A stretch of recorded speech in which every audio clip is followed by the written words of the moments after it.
Okay, so if you've heard from all the stakeholders, with their perspectives on the Malaysian, their perspectives and experience, with implementing the Malaysian Timber Certification Scheme. And so we will jump right into the discussion, which is moderated by Dato' Shaharuddin Muhammad Ismail. Dato' is an Associate Fellow at the Institute for Environment and Development, Lestari, at University Kebangsaan Malaysia, UKM. He began his career in Forestry Department of Peninsular Malaysia in February 1977 as a Forest Planning Officer and has held several positions in the department. And it's State Director Forestry in Negeri Sembilan, Melaka and Selangor. And as the Deputy Director General of Forestry in charge of forestry operations until his retirement in 2006. Dato' received his Masters of Science in Forest Management from Australian National University in 1983. In his administrative capacity, he was involved in the implementation of the Malaysian criteria and indicators for sustainable forest management and biodiversity conservation. He was also an active member of the Malaysian delegation at the International Tropical Timber Organization since 1996 and FAO Committee on Forestry. Currently, his research interests focus primarily in the field of forestry, such as ecotourism, urban forest, and payment for ecosystem services, as well as forest sustainability studies. He was also involved in environmental education research through volunteerism. He was instrumental in setting up Eco Volunteers Club in UKM. I'll pass over the time to Dato'. Thank you. Okay, thank you very much. Let's give a round of applause. Yeah. Thank you very much, Abraham, for the kind introduction. Assalamualaikum and a very good afternoon, distinguished participants, Dato', ladies and gentlemen. Actually, you have come to the most interesting part of today's seminar, today's conference. So we will be discussing, particularly focusing on the mainstreaming of certification process that we have been going on for the last 20 years. And we have sampled this afternoon some of the successes and problems and challenges. So we will go on and look at it in a greater depth. And those presenters, especially coming from the range, I think you already know the three other speakers, yeah? Mr. Nelson, Tuan Rumah, yeah? Dan juga Dr. Noor. But I would like to introduce Encik Saiful, Mr. Saiful Bahari Saleh. He is the Deputy Director General in charge of management and operation at the Malaysian Timber Industry Board. So my first question to all the members of the panel, I will direct to Encik Saiful to talk about what are the impact that MTIB and the industry has benefited from the implementation of timber certification for the last 2 decades. So I will hand over to Mr. Saiful. Bismillahirrahmanirrahim. Assalamualaikum, very good afternoon and salam Malaysia Madani to everyone. Thank you, Dato' moderator, and thanks also to MTCC for inviting me for this evening session.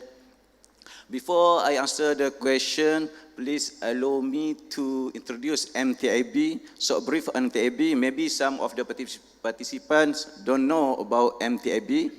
MTIB, that means Malaysia Timber Industry Board. So MTIB established for industry. We are not dictator, we are facilitator, we are also regulator. So MTIB actually is a statutory body under Ministry of Plantation and Commodities of Malaysia. We established on 1st June 1973. So this year we are already 50 years of establishment. MTIB is divided into 10 divisions. On our main function focus on marketing, promotion, forest plantation, training, and also commercialized R&D. and also to further enhance the industrialization and upgrading of the timber industry, to promote and improve the market and marketing of timber products, to facilitate development of SME, to develop and promote standards for the manufacture of quality timber, research, development and commercial activity for the timber, and as regulatory body. Now I refer back to your question, Datuk Moderator. I will share my view from MTAB perspective. MTAB in charge on the timber industry sector, and MTAB always try to make sure development of the timber industry sector as stated in the Agri-Commodity Policy, the AKN, and the National Timber Industry Strategic Plan and TIPS. As we know, the timber industry, the third largest contributor to the agri-commodity sector after palm oil and rubber sector, with the performance of the export value of timber-based product RM35.2 billion for 2022, increased by 10.6% compared total export RM22.7 billion for 2021. And under the AKN and TIPS, our export target RM28 billion and domestic market around 20 billion. From my view, situation is important and is assured that your purchased product is come from sustainably managed forest and responsible supply chain and legal timber. Different MTAB also have a certification we call MITILAS and MTCS. So different MTCC more for sustainability and MITILAS on legality. Timber certification system and sustainability initiative share the same goal of assuring the public that participating companies and landowners are committed to good forest stewardship. For MTAB, implementation of forest and timber certification will fulfill timber legality system run by MTAB, where the sustainability and legality running in single system and to complete each other's. In terms of government agency, of course, positive impact for MTAB and timber industry. For me, there are a few factors need to take into consideration to guarantee that certification between MTCS and MITILAS function properly before allowing the industry to apply for COC certification. The following items should be highlighted in the next implementation plan.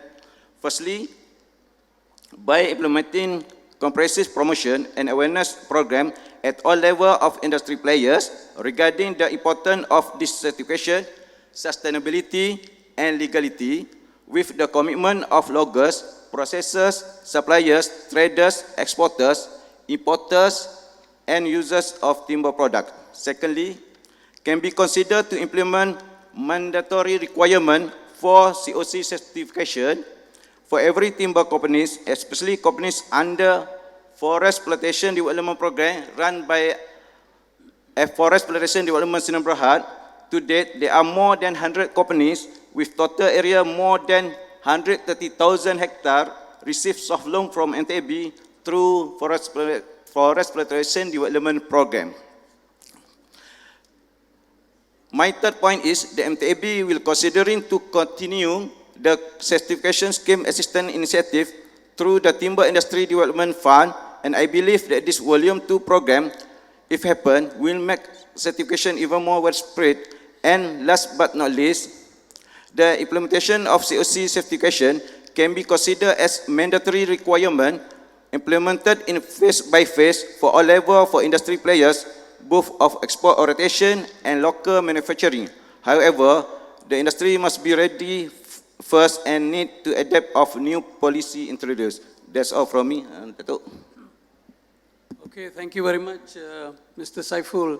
So we have heard from the industry sector. So just now we have heard from Mr. Nelson on the upstream activities. Perhaps you may want to add further those areas that brought about positive impact of timber certification, basically upstream and also your downstream activity. So that will be fine that we can see the flow. So I leave it to Mr. Nelson to explain that. Yeah, thank you. Yeah, thank you, Dato. I started off with the upstreams. Basically, certification, because it's a management system, it's a forest management certification. It's not certification for the product, but instead of, it's the management practices. So this system provide a guideline to better manage the forest and especially the resources. Not only in terms of timber harvesting, but also wildlife, ecosystem, communities and workers. So with this planning, as I presented earlier, last time we just give the key to the operators and then they just do whatever they want. But nowadays, they are restricted to certain planning, a certain procedure. And then this procedure is designed to make things more effective and easy for the workers. And then also ensuring their safety. So these are very conducive environment as presented that previously a lot of accident happens in the forest and now the accidents become less. And then even of course we spend money for investment, like getting new machines. However, with a more comprehensive planning, we can save a lot of costs. That is in upstreams. When the timber goes down to the downstream, there is no premium price. However, we can maintain the confidence of the buyers. Because why? For example, Ta'an, we have 3 FMU and then our supply chain is 100% to our own mill from certified product. So our buyers, they can rest assured that our product are verified and also legal and also sustainable. So basically, they have no issue when they want to sell our product. So I think that is all, Dato', for my side. Thank you, Nelson, for the interesting part of your work that you have been doing. And now I would like to turn to Tuan Rumah Jana, and we have heard very interesting and also a positive response from the community in order to be within the scope of timber certification and helping in achieving sustainable forest management. So apa yang saya nak tanya ialah kepada Tuan, ya, jadi senang saya maklumkan di sini bahawa usaha-usaha yang dijalankan oleh masyarakat, ya, yang diketuai oleh Encik Jana sangat menarik dan telah membawa komuniti ke arah dan juga membantu FMU untuk mencapai pengurusan hutan secara berkekalan, dan di samping itu juga membantu komuniti untuk mendapatkan faedah yang kuat ataupun faedah daripada aktiviti-aktiviti pensijilan hutan. Jadi mungkin saya nak tanya sedikit tambahan daripada apa yang telah dipersembahkan tadi. Adalah yang paling menarik bagi saya ialah lisen berlian disebut. Mungkin Cik Jana boleh terangkan dengan lebih lanjut macam mana lisen berlian itu diberi kepada komuniti untuk memelihara, ya. Silakan.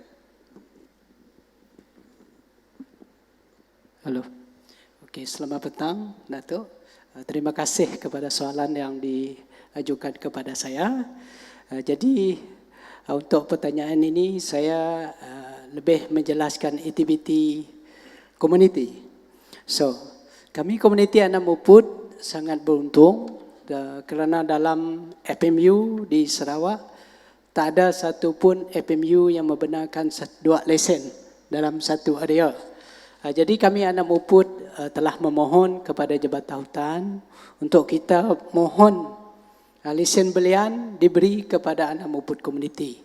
So ini telah ditubuhkan pada 2011 dan ia diusahakan Tapi yang berhasil kita uruskan adalah dari 2019 sampai sekarang.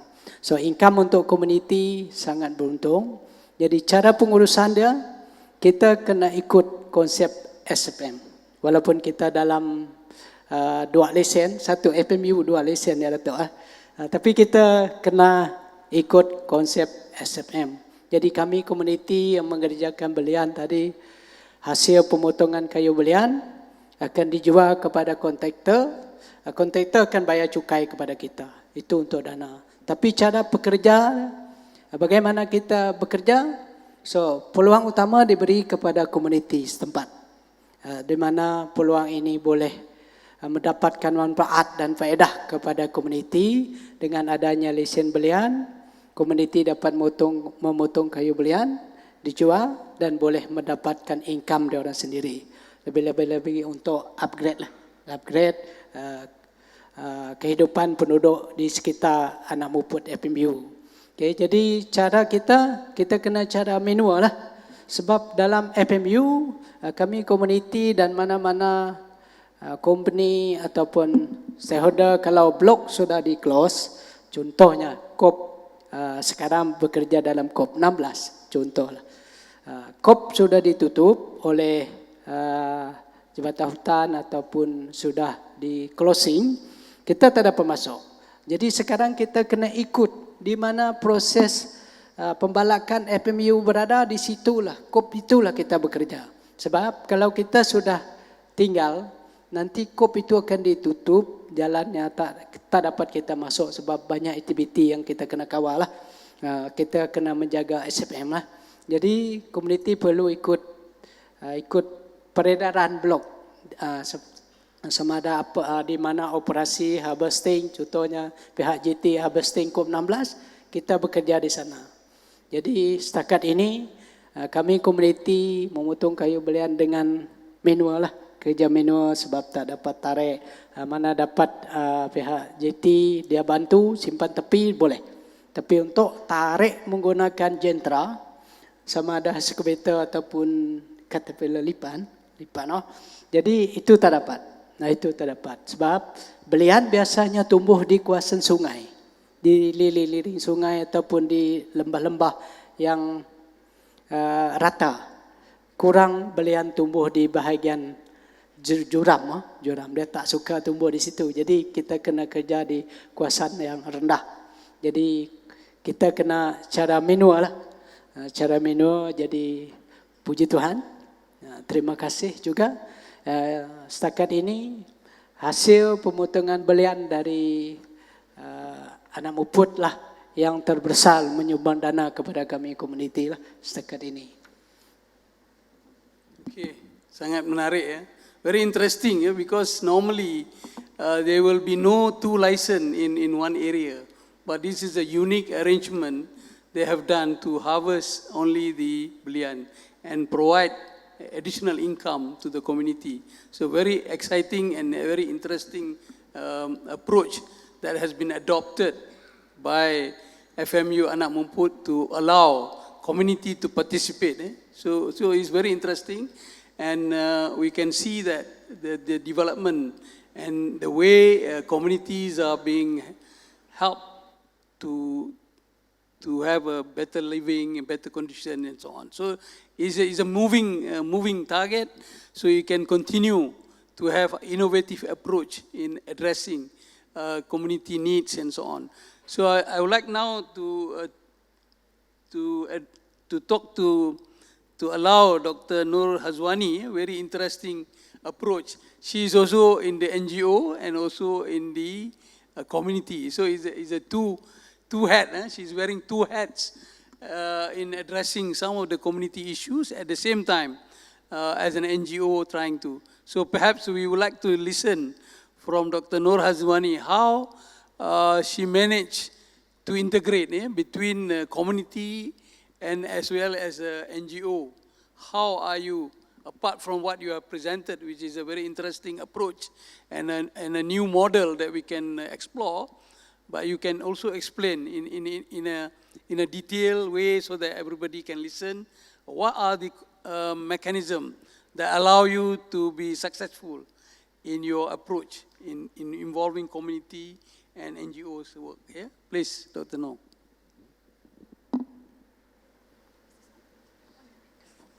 That one. All right. Let me see my notes. So coming from, both NGO and communities, I guess the main factors for us and NGO, we are depending on our funding agencies, and normally funding agencies are interested in capacity buildings of communities, disadvantaged communities like B40 communities, because they are the target group for them to channel their funds, right? So that's when we see the synergies between NGO and communities and how we can empower and provide alternative livelihood. So from the forest conservation perspective, we want to integrate and get the communities to participate, because sometimes they could be the drivers of deforestation, but at the same time, there are opportunities because they live near the forest. They are the one who experience the forest in their everyday life. And NGOs come and go, but the communities stay there. So when we approach the community, we need to understand what communities is available in the landscape. And we need to do stakeholders engagement. We need to understand what are their motive, what are the resources they have. And I think tomorrow Encik Shah from Perak Royal Belum will explain some of the initiatives that have been taken. But for Royal Belum case, for example, I was involved in developing community nursery. And at first, we engaged with different kampong. And of course, we have identified few kampong that have nice stock of forest species behind their kampong area. So we targeted few kampong, but different communities would have different attitude and perception, and some of them are not welcoming to the outsiders. So we have to re-strategize, and we have to, work with the communities that want to work with us. So the thing that I learned, the most important thing is really the buy-in from the communities. You cannot force on them. It has to come from them, because then they have the ownership on the projects, and we are just facilitating. And again, for smallholders and communities, alternative income is important. So when we design a program for the communities, we have to ensure that we have some form of security for income. So when we develop program, they need to be guarantee who is going to buy the seeds. Like say, for example, we were talking before, earlier, we want to develop maybe community nursery on Belian, right, with Anam Puput. So here we know that they are going to use the seedlings, and it's important for them to achieve their SFM, right? So they are the end goal there, and there's commitment, long-term commitment. So that is another essential key when we want to develop project with community. Okay, thank you. So we have heard first round of some of the additional information that we have not told. But I would like to open the floor for any question, any comment, any ideas that you would like to ask the panelists. So I now open for general discussion, questions, comments, and so on. So any takers from the audience? Anybody? If none, I will ask the second question to the panelists here. Please. Good evening. Yeah, Hi, please. Dato Sharuddin. I'm Donovan from Malaysian Nature Society, also from Malayan Nature Journal. Okay. Yeah, we corresponded a couple of times over the email. So, yeah. Yeah, please. I would like to ask a question in terms of where's MTIB stands in terms of the ESG with compliance set up by Bank Negara, and are they doing anything with regards to to move forward with the ESG services, and also in terms of any CSR on tree planting activities throughout Peninsula, and also in terms of Sabah and Sarawak? ESG. Yeah. ESG. They put the NGO. ESG is is the requirement for additional. Any comment? Environmental service, environment, Yeah, I know. social governance, yeah. ESG, environment, social, and governance. Okay, thank you for that question. For MTAB, we under ESG, part of MTAB evaluation on forest plantation for our activity or our function, we still need to follow any on rule or include on ESG aspect. For I don't want elaborate further, but for your information, MTAB still follow any rule enforced by any state, any agency, and ESG are part of our focus on timber industry. Okay. Thank you. Any other question? Please, yes, Dr. Chin, here, please.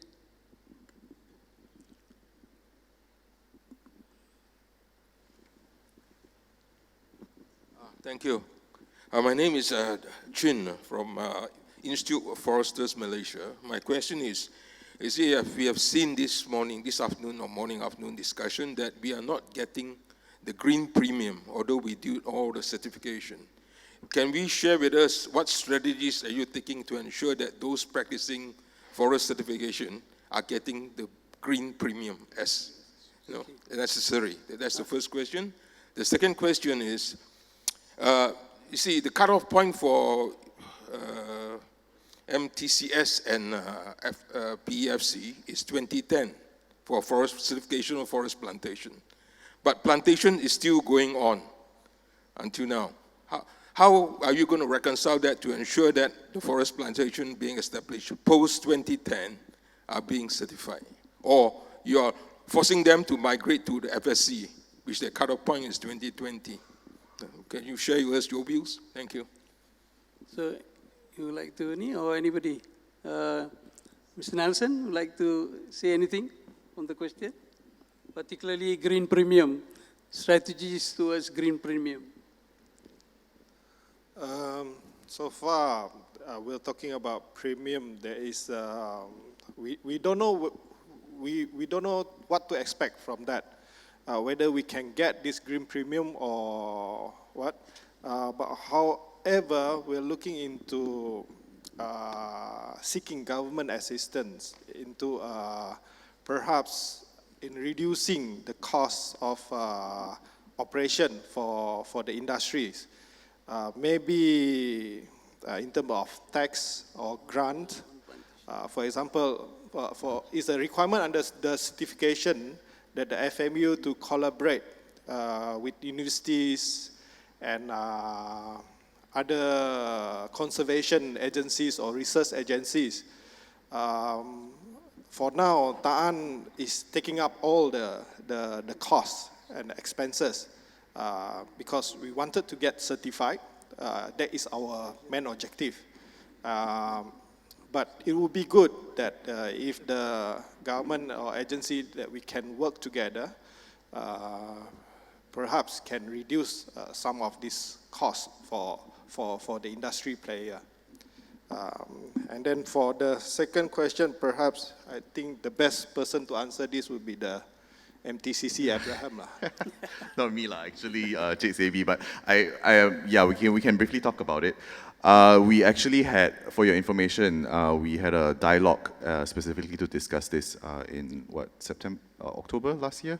I'm forgetting the dates now, but we brought everybody together. We convened in Tamu. A lot of you were there at that function, and we are cognizant of the fact that MTCS is still endorsed by PEFC, and so that's the ultimate sort of benchmark. From the outcome from that dialogue is that there is consensus across the board, whether it's industry, communities, NGO, government, that the cutoff date is not working for us. We are absolutely aware of that, and so that's a sort of a quick report, from that dialogue. In terms of next steps, we are paddling as fast as we can to communicate that with PFC, and actually PFC is here as well, and we have JCT there as well to help us. And so, in terms of putting actions on timelines, we hope by the end of the year, at the very least, we are able to set up a working group. Yeah, I've talked to this with a number of stakeholders already, to come up with options. What are some of the options within the PFC system or beyond? If it's really not working for us, then we might have to set up something else. But yeah, so that's kind of a long-winded answer to your question. We are working on it. MTCC is working on it. And just to quickly touch on Donovan's question on ESG, unfortunately, we are unable to bring in someone to speak directly on ESG. Again, MTCC's approach is that we work with everybody. Yeah, and in terms of the Bank Negara's requirement, public listed companies are required to report their ESG reporting. And at the end of the day, zooming out on the bigger picture, all this we're talking about sustainability. And timber certification, as I mentioned earlier today, it's just a tool. And so we work from MTC's point of view, we work with everybody to make sure that, we've heard from industry, there's so many reporting requirements, financial, ESG, and everybody's trying to come up with a different thing all the time. And so sometimes, we operate within a framework of ministry, and so this is something that we also kind of want to push up to the ministry. I mean, our minister's no longer here, but we try to work together with all the different agencies, whether it's, commodities, whether it's carbon, rubber, wood, etc., etc. And so that's kind of just a short answer to it. Tomorrow, there will be a speaker or a panelist who is from Fuller Academy, and she is coming in from the point of view of ESG training provider, yeah, and so that's the little bit of synergy that we are able to get in terms of speakers. Bursa is having their first auction tomorrow, so that's why they can't be here. And Securities Commission have a entire thing this week as well. And maybe I see, yeah. So maybe next question, okay. Yeah. Okay, thank you, Abraham, for the elaboration. Okay, now I will give Mr. Saiful to explain about Dr. Chin's second question. Thanks, Dr. Chin, for your second question on MTCS certification and on forest plantation.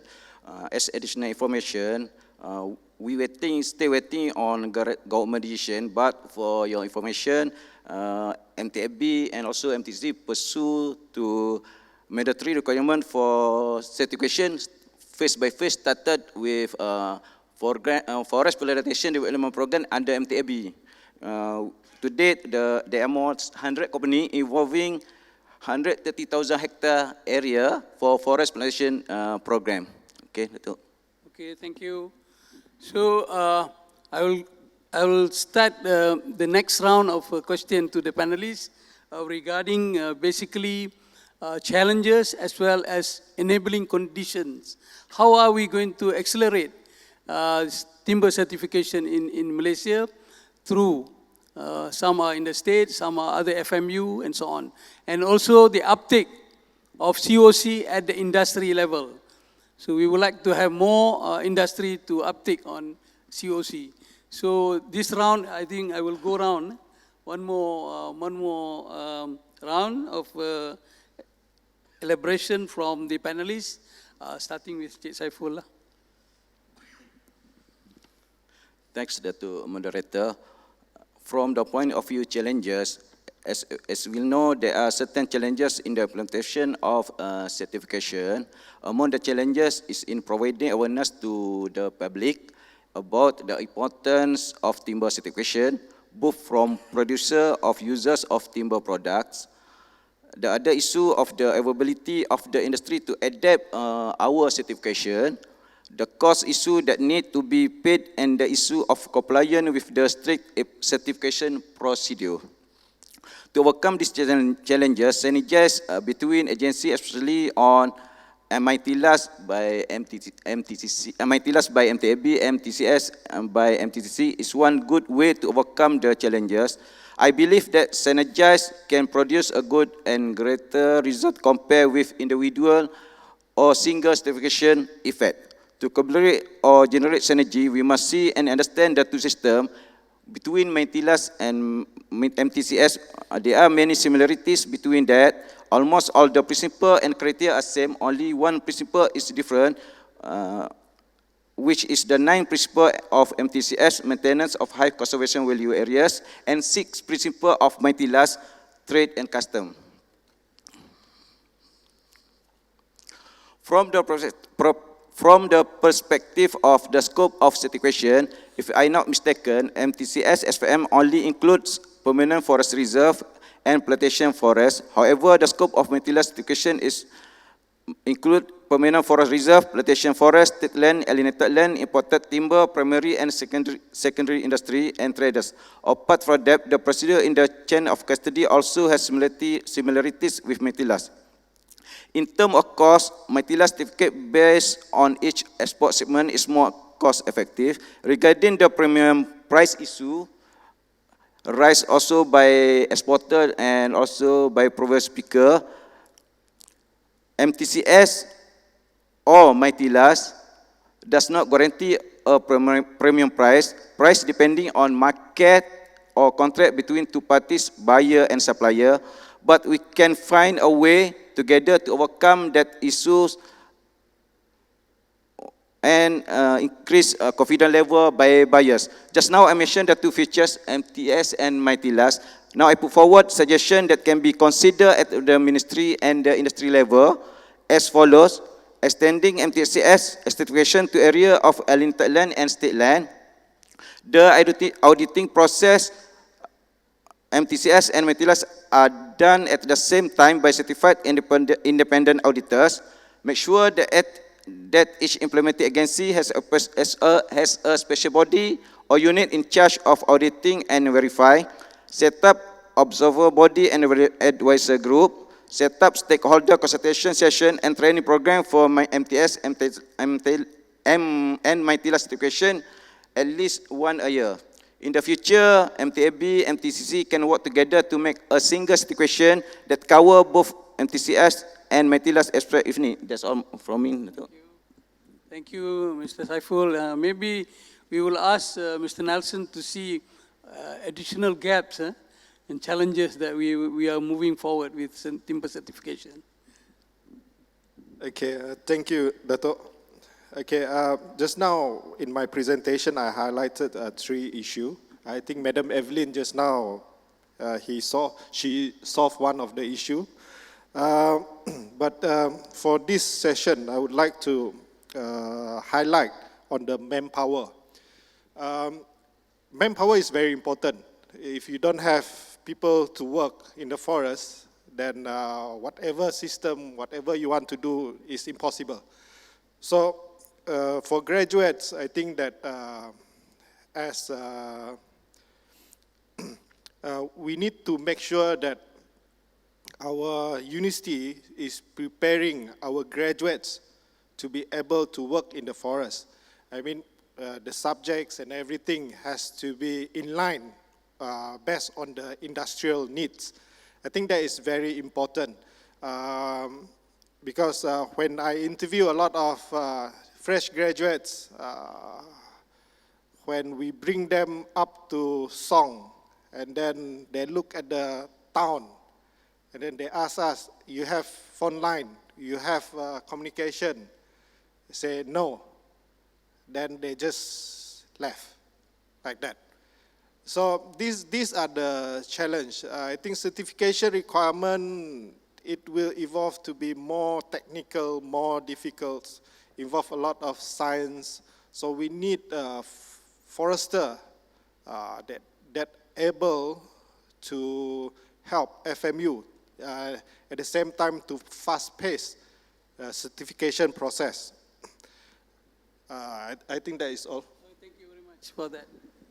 A very important issue that has been raised from morning, which is human resource development, particularly manpower training, not only in the forest but also in the industry. So mungkin Tuan Rumah Jana boleh terangkan apakah cabaran untuk membawa komuniti bersama untuk mencapai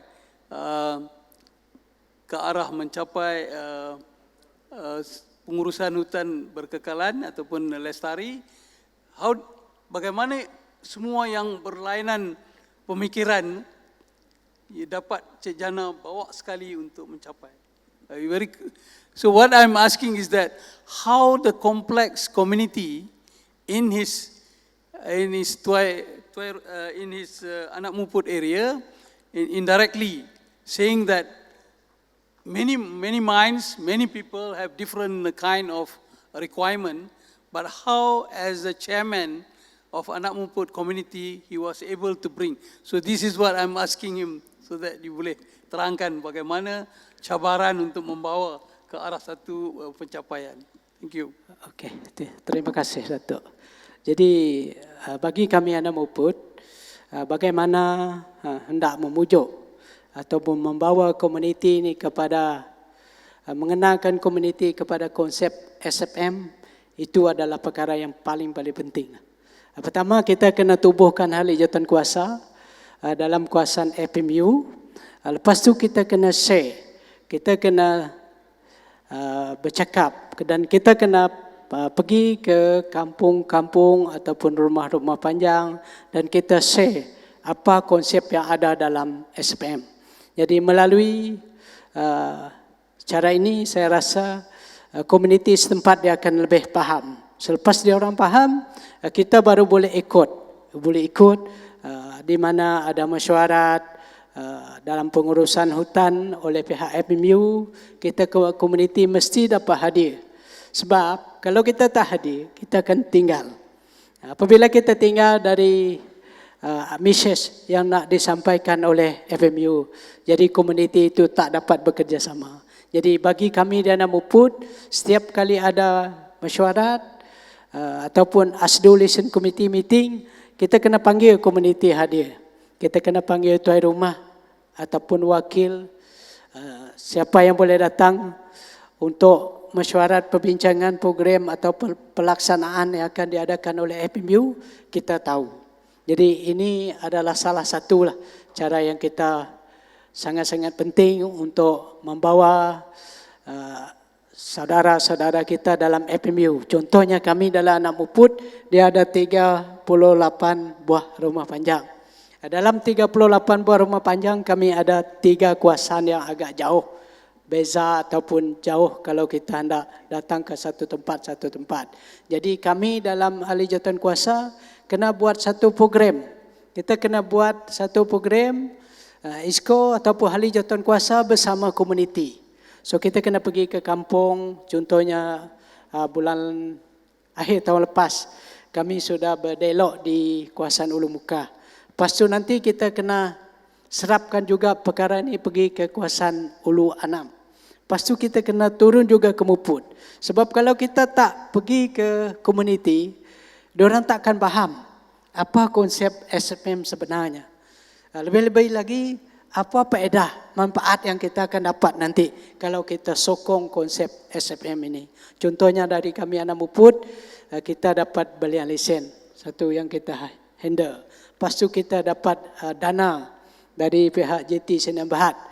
Dana yang bagi saya cukup memuaskan dari ZT yang terbaru seperti yang saya katakan tadi, 1 kubit RM1.50 untuk komuniti, terus sehingga FMU itu masih ada dalam Anak Muput, kami tetap menerima bayaran ataupun keuntungan dari sama-sama menjaga hutan. Jadi pentingnya kita komuniti ini menjaga hutan di sekeliling kita, sebab kita yang tinggal sana, livelihood kita ada. So kita akan dapat berinteraksi ataupun bercakap sekiranya ada masalah dari pihak stakeholder. Okay, dia ada masalah, contohlah alam sekitar kita tercemar, sungai. So kita kena bincanglah, kita buat perbincangan dan kita kena pantau dia punya pembalakan. So kita akan tahu masalah dia orang. Jadi dalam kita mengenal pasti apa yang masalah komuniti, kita sampaikan kepada pihak ASDO Listen Committee, contoh kami dalam ASDO Listen Committee lah. Jadi masalah ni takkan timbul sebab komuniti dia akan faham apa konsep SFM. Itu yang sangat-sangat penting bagi saya untuk membawa komuniti ini. Memang berat, memang susah, memang payah kita nak introduce diorang konsep SFM yang sebenarnya, tapi biar perkara ini kita akan lakukan di setiap tahun.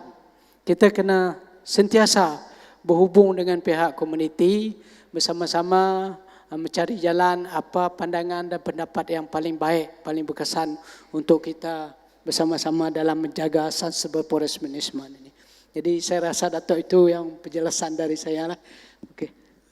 Memang menarik lah, very interesting because issue has been raised that constant communication. You have to communicate. That's what he is saying. Very crucial.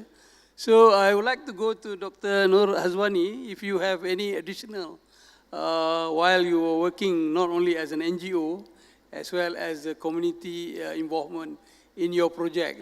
So maybe you would like to add to our discussion today. Okay, I have 2 points. The first point I want to follow up from, I forgot, your point about lack of manpower. So at Forest House, we employ about 20 young boys.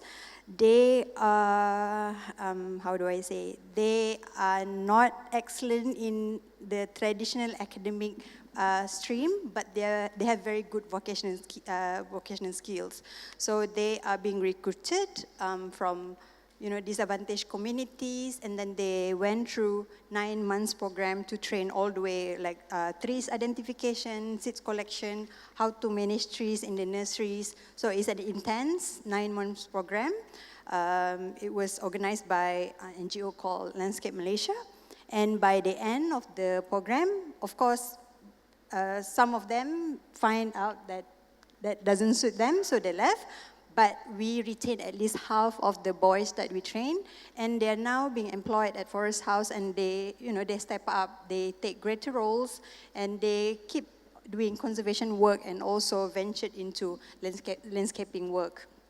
So, and I guess our director, Mr. Raymond, he saw the need to train the local talents, especially in forest and trees identification of local species, because he saw that most of the foreign workers that he employed from Bangladesh or Nepal, they have the hands-on experience working with the trees, but when they leave our country, they bring all the knowledge and experience with them.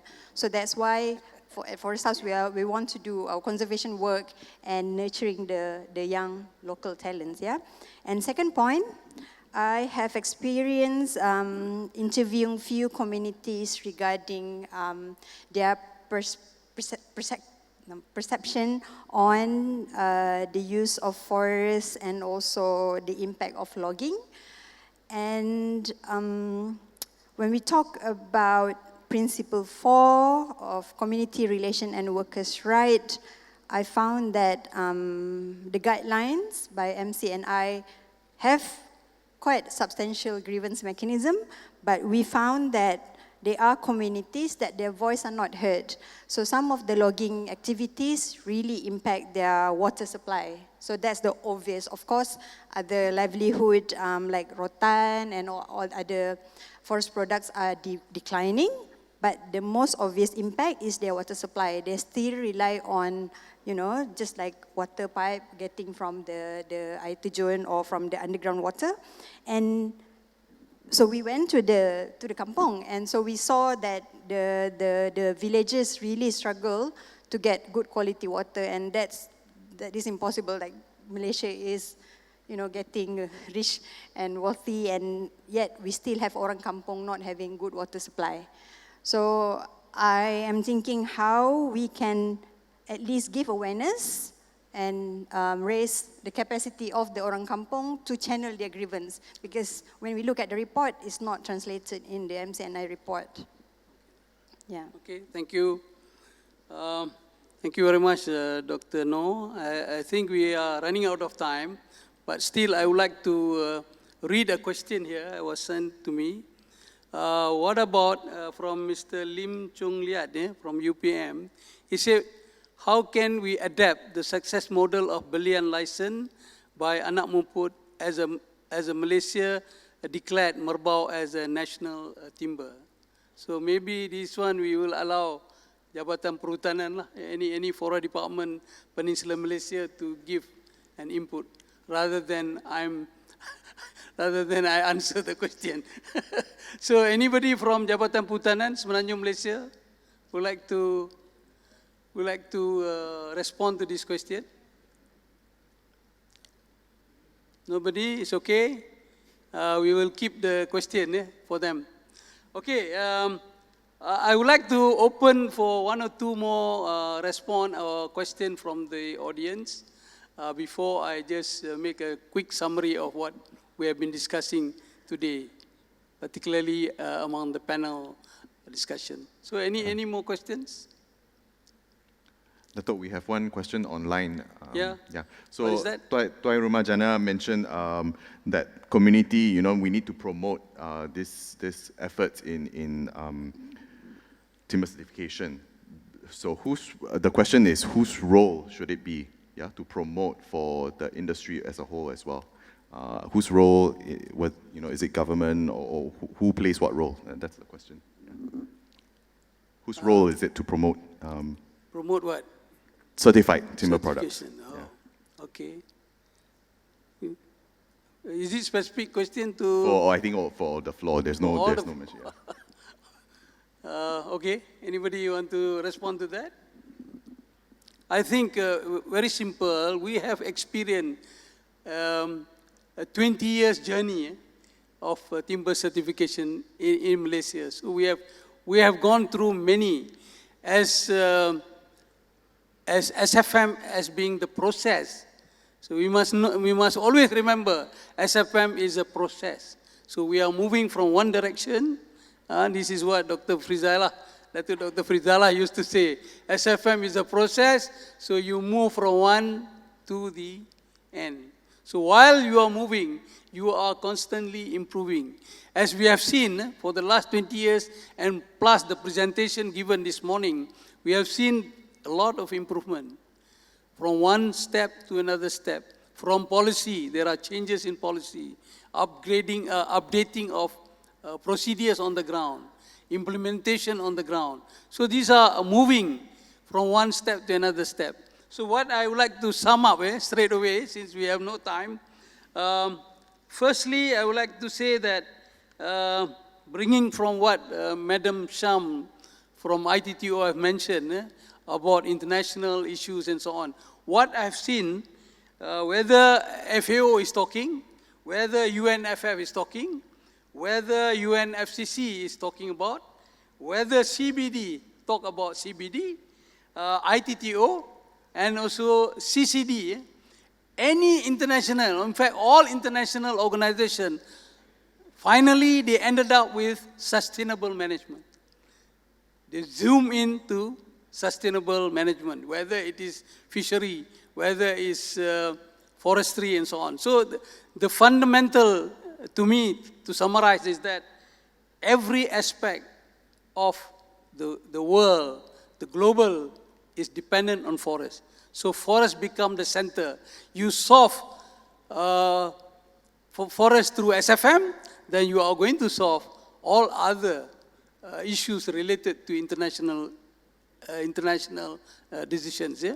And secondly, what I've been hearing is that many initiatives has been taken, and some are innovative approach adopted by FMUs, the state forestry department, state government, and so on. So these are, and also industries have taken steps to improve from one level to another level. So these are the things. Then the third part is that we are again listening the importance of trained manpower. Crucial, trained manpower. So we can foresee that the requirement, as Mr. Nelson said, how many of people trained in forestry going to forest. When I first joined the service, that was in 1977, I was already thrown into the forest to do forest inventory. For 7 months, we were in the forest. So we need that kind of forester. Actually, was sent to the forest by Dr. Frizaila when he was there. Say, you cannot be in the office, all of you go to the forest. So we are all in the forest. After graduation, that kind of approach, we are left there. So that kind of training need to be done. So it's hands-on. So the other component that we are also listening is that tremendous effort, particularly at the community level. Previously, we have very little interaction. Now you can see from Tuan Rumah Jana, he's explaining how community being brought together to assist timber certification. So finally, forestry is the center of sustainability towards achieving sustainable development goal. On that note, I would like to thank all the panelists. Please give a big round of applause to all the panelists. And I would like to hand over to Abraham to close the session today. Thank you very much. Thank you. I think I cannot top you, Dato'. So thank you very much for those closing statements, and thank you all for joining us here today. As I mentioned, today, we've heard a lot on what's happening on the ground, and so tomorrow we'll be discussing and learning more from forward-looking sort of ideas. And registration opens at 8 o'clock. We will start earlier, and then the keynote will start promptly at 8:30. For those that drove, remember there's parking validation outside, just outside the restrooms. And I think that's it from me. There is high tea reception, so please help yourself to the food and more coffee. We'll see you tomorrow bright and early at 8:30. Thank you very much.